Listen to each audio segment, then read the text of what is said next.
A study by the think tank Rand Corporation released on Thursday faulted the US military for considerable weaknesses and inconsistencies in its review of allegations of civilian casualties. And the Pentagon announced a broad review. A botched US drone attack killed 10 civilians in Afghanistan in August last year in the final days before American troops withdrew from the country. The US military is under intense scrutiny over its procedures to guard against civilian casualties following a high-profile mistaken drone strike in Kabul on August 29 that killed 10 civilians including 7 children.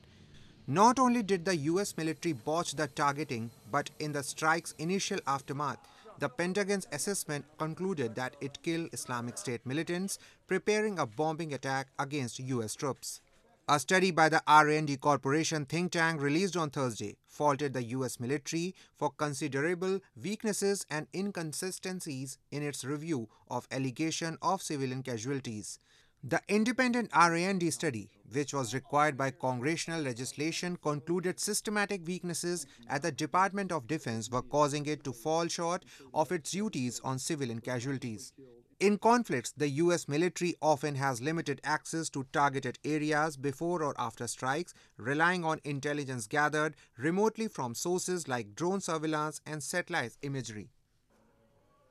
The report also noted that investigating civilian casualties often falls to junior personnel who do not receive formal training.